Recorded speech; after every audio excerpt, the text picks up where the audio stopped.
Hello les amis, j'espère que vous allez bien. Alors voilà, je voulais vous faire une petite vidéo. Faites-moi un signe si vous êtes là. Et n'hésitez pas à me laisser un commentaire sous la vidéo une fois qu'elle sera passée. Alors voilà, je voulais vous faire un petit résumé. Parce qu'on voit en fait depuis 1 an et demi, maintenant 2 ans, depuis qu'il y a eu la crise sanitaire, on voit que il y a le monde qui va à la dérive. En gros, on ne sait pas ce qui va advenir du lendemain, que ce soit au niveau sanitaire, que ce soit au niveau du travail, que ce soit de tout en fait. Tout. Il y a tout, toutes les valeurs sont plus que jamais inversées. Et on pourrait se demander et rentrer en panique en fait et se dire mais c'est quoi ce monde pourri que j'ai devant moi. Alors déjà, il faut se dire déjà qu'il faut toujours regarder le positif, d'accord. Des fois c'est dur parce que Dieu préserve, voilà, il y a eu beaucoup de gens qui ont eu des épreuves. Mais d'un autre côté, il faut qu'on comprenne le fond de la chose, d'accord. Le monde, il a été créé pour une seule chose. Le monde, il a été créé pour la délivrance finale. Alors, qu'est-ce que c'est la délivrance finale? Alors, pour vous en parler, j'ai choisi de me servir d'un livre de mes enfants. Donc, je vais vous montrer tout simplement des images simples pour les enfants. Et je vais vous expliquer en fait qu'est-ce que c'est la délivrance finale. Alors, déjà, il faut savoir que... après, je pense que vous aurez des questions. Qui va y avoir droit? Pourquoi? Qu'est-ce que c'est? Qu'est-ce qui va changer dans la délivrance finale? Quels vont être les changements positifs, etc., etc. Donc je pense, voilà, toutes les questions vous les mettrez en dessous, mais je vais essayer d'y répondre au maximum dans cette vidéo. C'est le but vraiment de cette vidéo informative. Donc n'hésitez pas à partager un maximum et à diffuser autour de vous cette petite vidéo qui va résumer très très bien un peu ce qui nous attend. Et sachez que ça fait bientôt 30 ans que le Rabbi Menachem Mendel Sherzl, le Rabbi Menachem Mashiach, nous dit qu'on est passé dans une nouvelle ère. On est passé dans l'ère du Mashiach. On est passé dans l'ère de la délivrance finale. Le monde est vieux. Nous, dans le judaïsme, on compte qu'on est à l'année 5781. Et donc, on attend la délivrance. Elle doit se déclarer quoi qu'il arrive avant l'an 6000. Mais l'an 6000, on va dire que c'est le dernier, on va dire c'est la date vraiment d'online, quoi. C'est vraiment la dernière limite. Mais comme de la même manière que dans le judaïsme, on prend le Shabbat avant la tombée de la nuit, et bien là c'est pareil. On va prendre le temps de la délivrance finale avant l'an 6000. D'accord? Dieu ne va pas nous faire attendre jusqu'à l'an 6000. Donc qu'est-ce que c'est la délivrance? Alors, avant tout, alors voilà, là c'est l'histoire d'un petit garçon là, il fait un rêve et en fait il voit des choses merveilleuses. Il y a des pages arrachées, pas grave, mais je vais vous montrer le principal. Il voit les choses les plus importantes. Il voit qu'il y a le Kohen Gadol, donc ça s'appelle le prophète, le grand prophète dans le judaïsme, qui allume ce qu'on appelle la Hanouka, le grand prêtre, le Kohen Gadol, qui allume la menorah, donc dans le temple, d'accord. Et en fait, ça a beaucoup de symbolique, hein. Le grand prêtre, quand il allume les lumières dans le temple, ça représente toutes les âmes d'Israël, c'est-à-dire que c'est toutes les sortes d'âmes différentes dans le peuple juif, d'accord. Et en fait, son travail, ça va être d'allumer. Ça veut dire quoi, d'allumer? De la même manière que la fonction du peuple juif, c'est d'éclairer le monde, là c'est pareil. Le Kohen Gadol, c'est lui qui va entraîner cette flamme, qui va allumer cette flamme, mais quelque part, ensuite, chaque juif, il va être responsable d'allumer et de préserver cette flamme à son tour et d'allumer autour de lui cette flamme-là. D'accord? Donc là, il voit dans le temple, voilà, le Kohen Gadol allumer la menorah. Là, il voit plein de juifs réunis de tous les temps, de tous les styles différents, réunis à une même table et qui étudient les secrets de la Torah. Donc ça veut dire en fait qu'à la délivrance, déjà on aura la reconstruction du 3e temple et il sera éternel, il sera définitif, c'est-à-dire qu'il n'y aura plus jamais de destruction, parce que dans le peuple juif on a eu 2 temples et les 2 ont été détruits malheureusement. Et aujourd'hui le challenge de notre génération, c'est l'amour gratuit. D'accord? Donc on sait ce qu'il nous reste à faire, chacun à sa manière, chacun dans son environnement. Donc là, on voit que donc à la délivrance, déjà, on aura le temple, le troisième temple éternel. Donc la menorah sera à nouveau rallumée. Elle est en or massif du 24 carats. Elle est taillée dans un seul morceau. Elle est cachée, hein, elle est enfouie, mais on la retrouvera. Et donc ça, voilà, ça symbolise un peu ce qui se passera. C'est-à-dire l'amour gratuit malgré la différence. Et c'est valable quand je parle du judaïsme, parce que je fais partie du peuple juif. Mais c'est valable à l'échelle mondiale, au niveau planétaire, au niveau des humains en général. C'est-à-dire une tolérance extrême à 100%. On comprendra et on aura conscience en fait que l'autre c'est moi. Voilà. Il y a un comique qui a utilisé ce nom pour un titre. Mais c'est vraiment ça. Ça veut dire qu'on se rendra compte que notre esprit sera tellement ouvert en fait qu'on comprendra qu'on ressentira l'autre et l'autre nous ressentira. On fera partie de l'unique. On fera partie de manière dévoilée, en tout cas de deux, mais de manière dévoilée sans aucun problème. C'est-à-dire l'autre il est complètement ce qu'il est, pleinement, et moi je suis ce que je suis. Et il y a aucun, l'un ne dérange pas l'autre, au contraire. On acceptera cette complétude, si on peut dire. Voilà, cette shlemut. Là, vous voyez, ensuite, il rêve et il voit tout le peuple juif danser autour du troisième Beth Amikdash, du troisième temple de Jérusalem. Donc la délivrance finale, qu'est-ce que c'est? Donc c'est avant tout recevoir le Mashiach. Ça veut dire que le Mashiach, le libérateur, on dit c'est le Moshe Rabbeinu de la génération, d'accord? Le premier Moshe Rabbeinu, c'est le dernier. C'est-à-dire que son âme s'est réincarnée à travers les générations. Et il va reconstruire le Beth Amikdash, d'accord? Il y a une autre explication, c'est que le Beth Amikdash, le temple, il va descendre tout près du ciel. Donc ça sera un peu l'œuvre des dieux et des hommes. Mais vous voyez, en gros, le Beth Amikdash, le temple, le dernier temple, le temple éternel, il sera indestructible et en fait, il va s'étendre à tout Jérusalem. Voilà, le monde entier se bagarre pour Jérusalem, c'est le cœur du monde. C'est la ville sainte, c'est la ville qui a été choisie par Dieu. Et d'ailleurs, une petite histoire, pourquoi elle a été choisie par Hachem?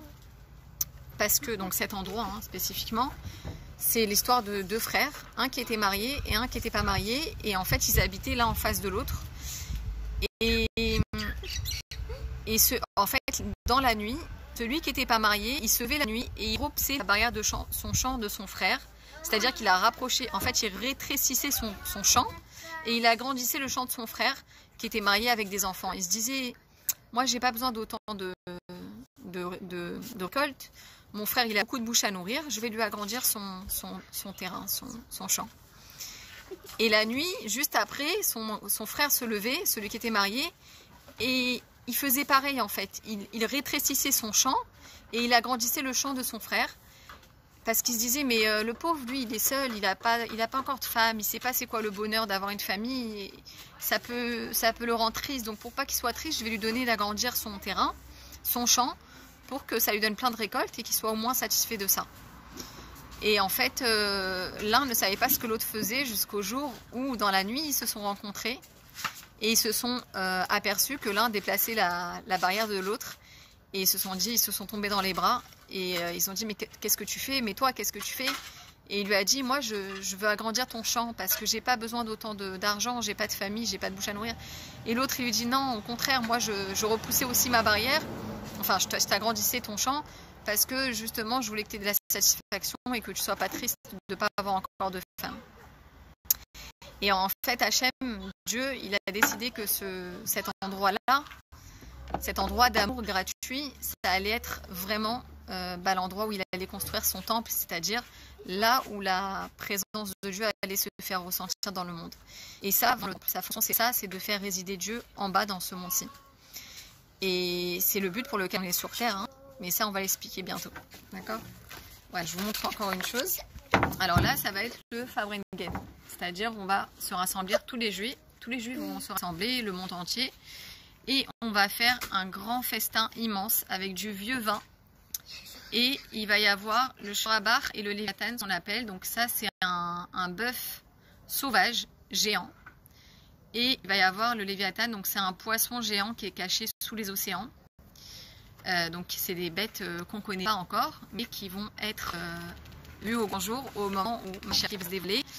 Et on va faire un grand festin immense et éternel. Voilà. Enfin, éternel, c'est-à-dire qu'on va faire la fête pour toujours. Il y aura l'abondance. Donc ça, c'est important. Vous voyez, là, il y a un gros raisin. Et là, il y a un petit robinet. Je ne sais pas si vous voyez là. Ils ont planté un robinet. Ils remplissent leurs bouteilles pour faire des jus de raisin ou du vin. Donc en fait, il y aura une abondance extrême. Ça veut dire qu'il n'y aura plus de misère. Il n'y aura plus de besoin de lutter pour payer ses factures, pour payer son loyer, pour payer ses crédits, pour payer ses dépenses, etc. etc. On n'aura plus cette course folle toujours à l'argent. Et ça, c'est extraordinaire. Il n'y aura plus de misère, voilà, pour personne. Ensuite, il y aura quoi d'autre? Alors ça, c'est sympathique parce que c'est hyper bien représenté pour les enfants et pour les grands enfants aussi.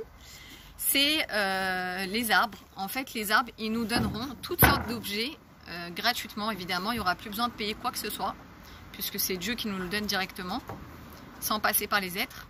Mais il y aura tout ce qu'on veut, c'est-à-dire des chocolats, des bonbons, des sandwichs, des habits, tout ce qu'on a besoin, des bijoux aussi, pourquoi pas, tout ce que notre imagination nous permet d'avoir.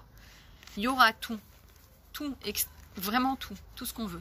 Donc il y aura une abondance, comme je vous le disais tout à l'heure, et c'est ce qu'il y aura dans les champs. Alors ça paraît hyper fantastique, oui, mais c'est la vérité. C'est ce pourquoi le monde a été créé, même si on a du mal à y croire. Mais un juif, au fond de lui, il croit en la venue du Mashiach, parce qu'il a une âme spéciale. Et c'est son devoir aussi d'éclairer les nations et de dire aux nations, préparez-vous. Vous aussi, vous avez un rôle. Nous, on a 613 000 votes, c'est beaucoup. Mais les nations, elles ont les 7 lois de Noé.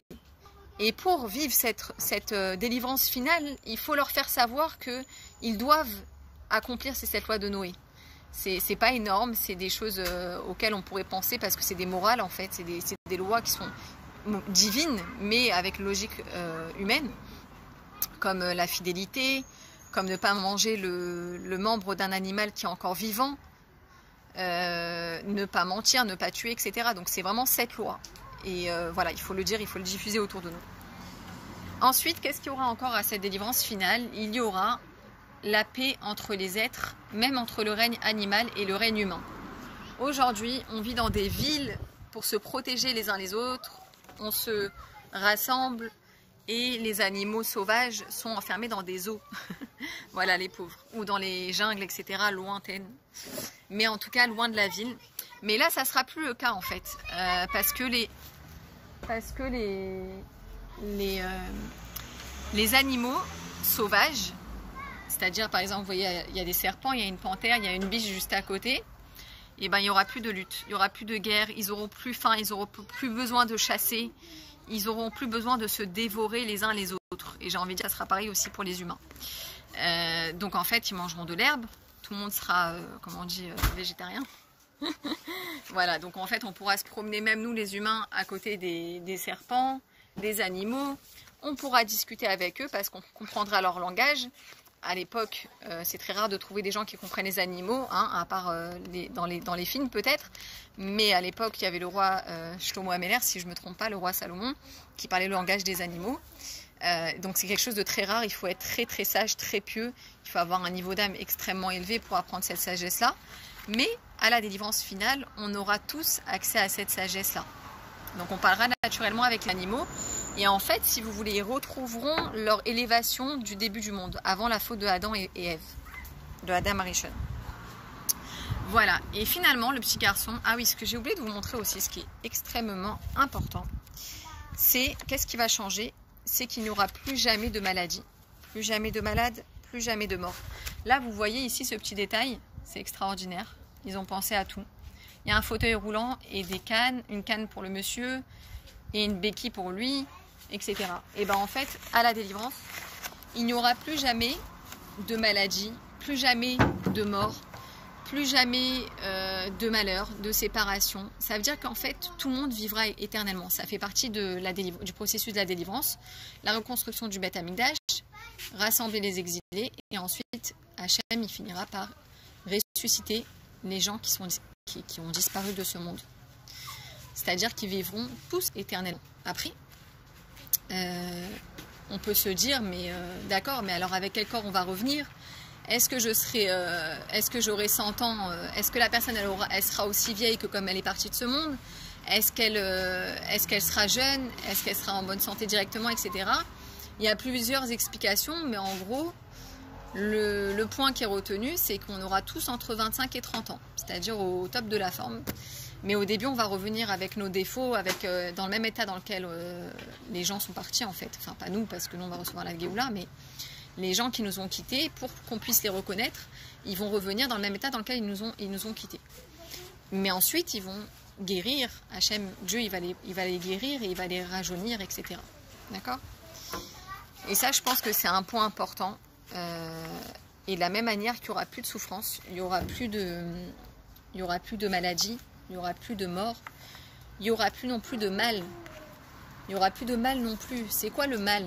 C'est toute représentation du mal, tout être de mal, tout concept du mal, tout ce qui...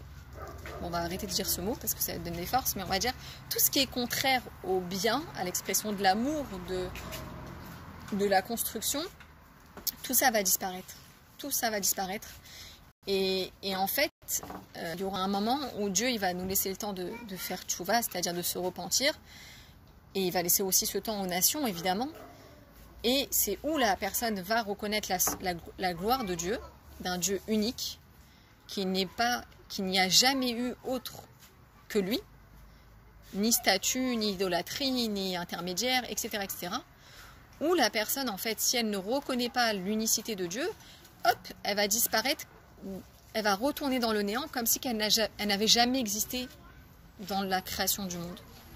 D'accord? Donc c'est pas, on ne va pas lui imposer des souffrances, pas du tout. C'est comme tout est en Dieu. C'est juste un... Et il n'y a pas de temps. Donc en fait, c'est comme si que Hachem, il va... Bon, je ne vais pas expliquer ce que Dieu va faire, mais en gros, c'est comme si que la personne, elle n'avait jamais été créée et que même sa conscience n'avait jamais été créée, ni dans la tête du monde, ni de personne. Voilà, en gros. Donc c'est un traumatisme pour personne. En gros, les choses qui serviront à rien, elles vont disparaître.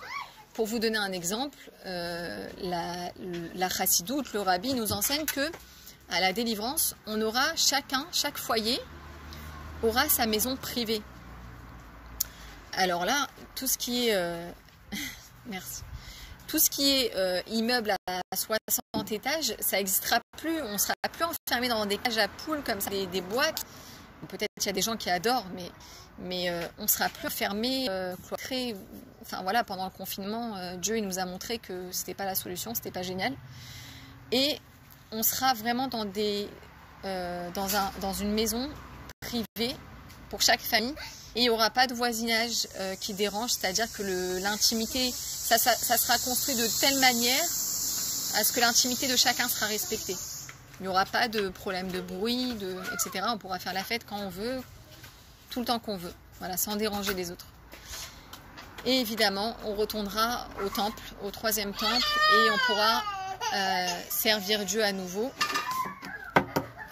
Attendez, je vais remettre la lumière. Ce qui se passe là-bas. Voilà.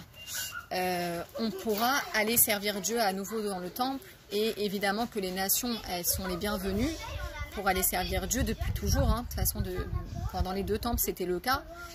En fait, les nations, ce qu'elles font, c'est qu'elles apportent elles aussi leur offrande à l'époque du 1er et du 2e temple. À l'époque du 3e temple, bientôt tout de suite, amen, on n'aura plus besoin d'amener des offrandes comme des animaux. Il n'y aura plus besoin. Parce qu'à un moment donné, on n'aura même plus besoin de manger. Voilà. Notre seule nourriture, ça sera d'apprendre et d'étudier la connaissance et la sagesse divine. Ça sera uniquement ça, notre soif. En fait, aujourd'hui, si vous voulez, on est détourné. Ce désir-là, qui est en fait à la base un désir divin, de connaître le divin, il est détourné par les occupations de ce monde. Et les désirs de ce monde, etc. La matérialité, la bassesse, etc. Mais en réalité... on peut y avoir accès au plaisir divin dès maintenant grâce au fait qu'on se met dans l'étude de la Torah et la pratique des mitzvot, la pratique des injonctions divines. Mais disons que à la délivrance, on va avoir naturellement cet attrait pour la divinité et pour cette soif en fait. On aura soif que d'une chose, on voudra connaître Dieu. Voilà, là je vous refais un petit cours quand même. Moi, tout ça c'est basé sur la Chassidoute Chabad. Et j'étudie beaucoup avec mon mari Yaakov Korda, vous pouvez le voir sur Facebook. Et c'est extrait tout ça un peu de tous ces cours. Mais voilà, ce que je peux vous dire, c'est qu'en gros, ce monde-là, il arrive. Il se rapproche de plus en plus. Cet après-midi, je lisais un article où il disait que le monde, il a atteint un niveau de vibratoire très très élevé qui n'a jamais été connu auparavant. Et ça ne veut pas rien dire. C'est pas parce que toute cette crise sanitaire, c'est pas en vain. Toute cette souffrance, c'est pas en vain. On entend des pluies en Chine et des trucs atroces en fait. Tout ça, c'est pas en vain. On ne doit pas se dire que toute cette souffrance, elle est pour rien, que Dieu, il a un plaisir de faire souffrir les êtres, etc., ces créatures. Non. On doit se rassurer et se dire que la finalité de tout ça, c'est vraiment cette délivrance imminente qui va nous surgir. Elle va nous surprendre d'une seconde à l'autre. C'est une question de seconde. Mais nous, en attendant, on doit être prêt. On doit en avoir conscience. Et on doit se préparer au mieux parce qu'il y a écrit dans la Chassidoute que quand le Mashiach il va se dévoiler, on va se mordre les doigts parce qu'on n'en a pas assez fait. Parce qu'on va se dire « Ah, mais si j'avais su, j'aurais fait plus. Mais si j'avais su, j'aurais fait encore. » Et j'aurais fait... Eh ben non, c'est maintenant en fait qu'il faut que tu te réveilles. C'est pas après. C'est pas une fois qu'il est là. C'est maintenant qu'on doit continuer à éclairer, à illuminer, à apporter de l'amour autour de soi, à aider les gens à faire les commandements divins, la Torah pour les juifs, les 7 lois de Noé pour les non-juifs. C'est maintenant qu'on doit en parler. Parce que le monde, il n'a jamais été au plus bas, au plus catastrophique. On ne sait pas qui dit la vérité, on ne sait pas qui ment, on ne sait pas qui est tordu, on ne sait pas qui est honnête. Tout est biaisé et on arrive vraiment dans une époque où la vérité, elle va se dévoiler d'un instant à l'autre. Et il faut qu'on en ait conscience, il faut qu'on en parle autour de nous, il faut qu'on diffuse cette vidéo et qu'on diffuse cette idée-là, que vraiment on est à la fin des temps et on va vers une nouvelle ère. La nouvelle ère, ça va être la vie éternelle, ça va être la bonne santé pour toujours, ça va être de retrouver les êtres chers qui nous ont quittés et qui vont revenir dans des corps pour l'éternité. Ça va être un temps où on pourra parler à Dieu, le voir, on pourra étudier avec les plus grands sages de toutes les générations passées et présentes. On pourra voir nos enfants grandir sans avoir tous les désagréments de les éduquer, parce qu'ils vont grandir d'un coup, ils vont être autonomes, presque automatiquement. Ils vont sortir du ventre, ils vont marcher tout de suite. Voilà, ça va être une ère fabuleuse, une ère extraordinaire. Et ça paraît fantastique, ça paraît Netflix, mais c'est pas grave. Parce qu'en fait, c'est vraiment ce qui nous attend. C'est pour ça que le peuple juif existe toujours. C'est pour ça que l'humanité existe encore. Elle ne va pas vers la fin du monde. En tout cas, elle va vers la fin d'une certaine période et vers le début d'une autre. Donc voilà, c'est ça que je voulais partager avec vous ce soir. Et à nous de nous renforcer, à nous d'éclairer notre vie, notre âme. Elle a besoin de lumière. Et le mode d'emploi pour un juif, c'est la Torah. Que ce soit la cacheroute, que ce soit la pureté familiale, que ce soit Ahavat Israël, l'amour de l'autre, que ce soit l'étude en elle-même de la Torah et de ses enseignements. Peu importe, ça ne manque pas de bonnes actions. Pour les nations, c'est faire de la charité, c'est aimer son prochain aussi, c'est être bienveillant, etc., etc. Mais ça, c'est valable, c'est des lois. En fait, ça nous unit. C'est vraiment, ça englobe tous les commandements qu'on a nous aussi.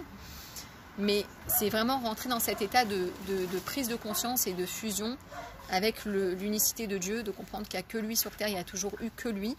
Et tout ce qu'on veut maintenant, c'est qu'il se dévoile. Voilà, ça a trop duré, il y a trop de souffrance, trop de confinement, encore des virus, et c'est celui-là, et après c'est celui-là, et après c'est celui-là. Ça veut dire, on doit dire à Dieu, stop, stop, stop, je reconnais qu'il n'y a que toi sur terre. Je fais ta volonté et commencer à s'y mettre et à apprendre et à étudier qu'est-ce que je dois faire, par quoi je commence, que je sois juive ou parmi les nations.